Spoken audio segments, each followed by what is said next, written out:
अस्सलाम वालेकुम नाज़रीन। तो नाज़रीन, ये एक रोटी आपको बहुत सी बीमारियों से बचा सकती है। किस तरह से, आप इस वीडियो को पूरा देखिएगा। नाज़रीन, आजकल हमारे खाने पीने की ऐसी हैबिट्स हो गई हैं जिसकी वजह से बहुत से लोग जो हैं वो बीमारियों का शिकार हो जाते हैं। और इसमें जो नंबर 1 पर यानी टॉप पर जो बीमारी है वो है मोटापा। हमारे खाने पीने की जो डाइट है उसकी वजह से अक्सर लोग मोटापे का शिकार हैं, जिसमें ख़ास तौर पे बच्चे इसमें बहुत शामिल हैं।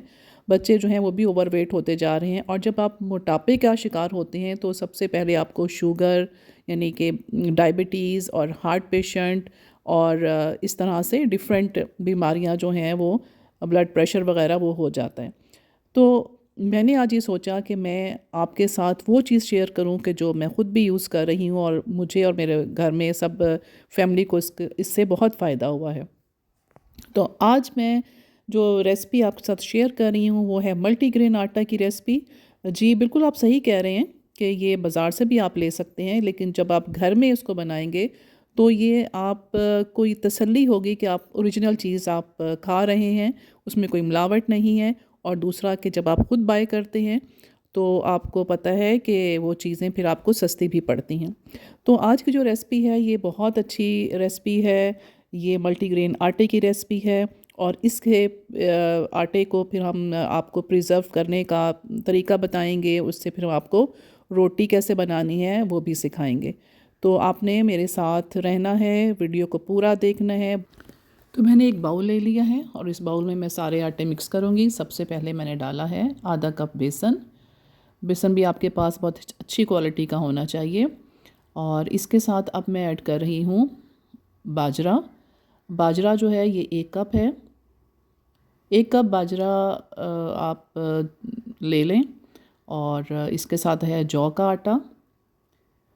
जौ का आटा जो है ये भी बड़ा अच्छा फ़ाइन है, ये तकरीबन है 1.5 कप। ये देखें कि आप इसका कलर का फ़र्क होता है। बाजरा का आटा थोड़ा डार्क है और जौ का आटा थोड़ा सा वाइटिश होता है। तो ये हमने ऐड कर दिए। अब मैं ऐड कर रही हूँ मकई। मकई का आटा है आधा कप। ये भी आपको पता है कि हमारी सेहत के लिए बहुत अच्छा है। और अब मैं ऐड करूँगी जो हमारे पास नॉर्मल गंदम का आटा जो होता है, चक्की का आटा भी कहलाता है। ये अब मैं ऐड कर रही हूँ तकरीबन 1 कप। और इसके बाद मैं ऐड करूँगी, ये है, देखिएगा आप अभी, फ्लैक्स सीड। तो फ्लैक्स सीड जो हैं वो तकरीबन मैंने 1 टेबलस्पून ले लिए थे। और 1 टेबलस्पून फ्लैक्स सीड को फिर मैंने मोटा मोटा सा कूट लिया, और ये भी हम इसमें मिक्स कर देते हैं। फ्लैक्स सीड के भी बहुत फ़ायदे हैं, ओमेगा 3 है इसमें। तो ये देखिए हमारे सारे आटे मिक्स हो गए हैं। अब हम इसको सब आटा जो हमने इसमें डाला है इसको अब हम चम्मच से मिक्स कर लेंगे। और मैंने इस तरह से कोई भी एक कंटेनर ले लें, और कंटेनर में हम ये आटा डाल देंगे। तो आप ये देखिए कि मेरे पास ये आइसक्रीम का डिब्बा था। हमें, आपको पता है कि हम कोई भी चीज़ हमें ज़ाया नहीं करनी चाहिए, हर चीज़ का कोई ना कोई फ़ायदा होता है। तो मैंने भी इस तरह से ये डिब्बे लेके रखे होते हैं। जब आइसक्रीम खा लेते हैं तो मैं इनमें दालें वगैरह रख लेती हूँ। तो ये बड़ा अच्छा एक हमारा स्टोरेज हो जाता है। तो ये देखिए मैंने सारा आटा जो है वो इसमें डाल दिया है। और अगर गर्मियाँ हैं तो आपने ये आटा फ्रिज में रखना है, और अगर सर्दियाँ हैं फिर आप किचन काउंटर पर रख लें। तो ये देखें इस तरह से मैं अब इसमें ये आटा गूंद के आपको दिखाती हूँ, और फिर इसकी हम रोटी बनाएंगे। तो इसको अब हम एक तरफ कर देते हैं। ये आपने कभी जब आइसक्रीम लें तो ये डब्बे मत फेंका करें, ये डब्बे बहुत इस्तेमाल में आते हैं। अब हम इसका आटा गूंदेंगे। आटा गूंदने के लिए मैं सबसे पहले इसमें थोड़ा सा नमक ऐड कर रही हूँ, बिल्कुल थोड़ा सा। आप कहेंगे कि मैंने पूरे आटे में नमक क्यों नहीं डाला, तो आपको पता है कि बाज़ दफ़ा जो पेशेंट जिनको नमक मना होता है, तो वो हो सकता है किसी को नमक मना हो, वो ना खाते हों, या और भी लोग ना खाते हों। तो आप इसको जितना आटा गूंदना है उसमें ही नमक डालिएगा। तो चलिए हम स्टार्ट करते हैं। इसमें थोड़ा थोड़ा सा पानी डाल के इसको हमने बहुत नरम नहीं गूंदना, इसको थोड़ा सा हमने सख्त रखना है। ये ज़्यादा नरम आटा अगर होगा तो ये आपको रोटी बनाने में मुश्किल होगी। रोटी नहीं सही बनेगी, चिपकेगा उसके साथ, बेलन के साथ। तो ये देखें ज़रा, थोड़ा सा इसको हमने हार्ड आटा गूंदना है।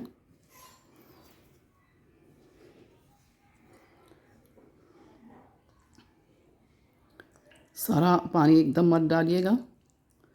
तो ये देखें,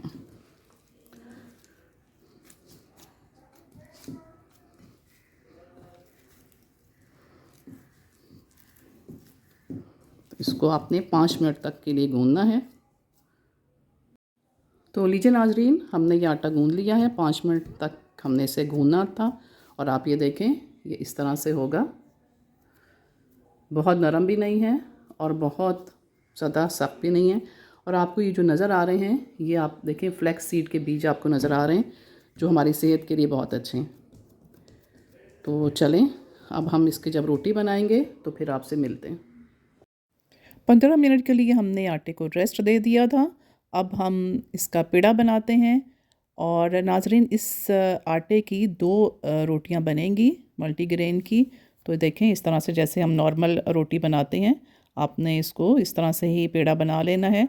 अलबत्ता आपने इस बात का ख्याल रखना है कि इस रोटी को आपने बहुत बड़ी रोटी नहीं बनानी, बहुत पतली भी नहीं बनानी, यानी कि बारीक ना हो, ये थोड़ी सी छोटी और थोड़ी जो है वो थिक बनेगी। तो ये देखें, मैंने इसको लाइट सा बेल लिया है और अब मैं इसको तवे पे डाल दूँगी।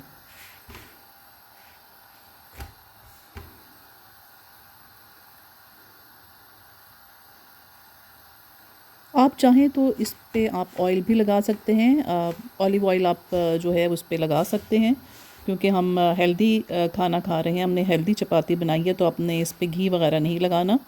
अलबत्ता आप ऑलिव ऑयल इस पे लगा सकते हैं, लेकिन मैं नहीं लगाती हूँ, तो मैं इसलिए आपको भी नहीं मैंने दिखाया वीडियो में, लेकिन आप इस पे लगा सकते हैं।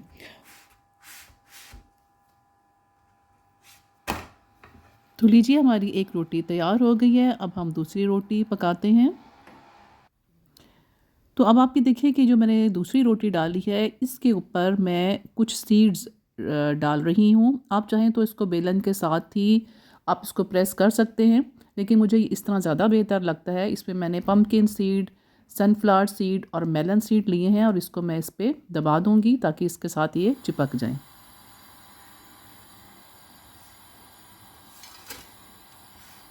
तो रोटी को हमने टर्न कर दिया है, और ये इतने मज़े की रोटी बनती है नाजरीन कि ये जो सीड्स हैं ये बड़े अच्छे से रोस्ट हो जाते हैं और इनका बहुत अच्छा फ्लेवर आता है। तो आप अपनी डाइट में ये सीड्स ज़रूर यूज़ कीजिए, ज़रूर ऐड कीजिए, क्योंकि ये भी बहुत हेल्दी चीज़ है। और आजकल आपको पता है कि हर बंदा ही इसके बारे में, अपनी डाइट के बारे में कॉन्शियस है।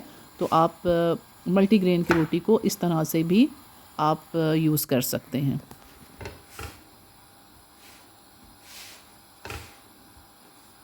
तो लीजिए नाजरीन, हमारी बहुत हेल्दी रोटी तैयार है। ये एक्चुअली रोटी जो है ये पूरी एक मेडिसिन है, जो आपकी शुगर को कंट्रोल करेगी, आपके ब्लड प्रेशर को कंट्रोल करेगी, आपके मोटापे को कंट्रोल करेगी। इसको अपनी डाइट में, अपने बच्चों की डाइट में ज़रूर शामिल कीजिए, और इसको सालन के साथ या दही के साथ, किसी भी चीज़ के साथ आप इंजॉय कर सकते हैं। मैं उम्मीद करती हूँ मेरी आज की रेसिपी पसंद आई होगी। Don't forget to like and subscribe. Thank you.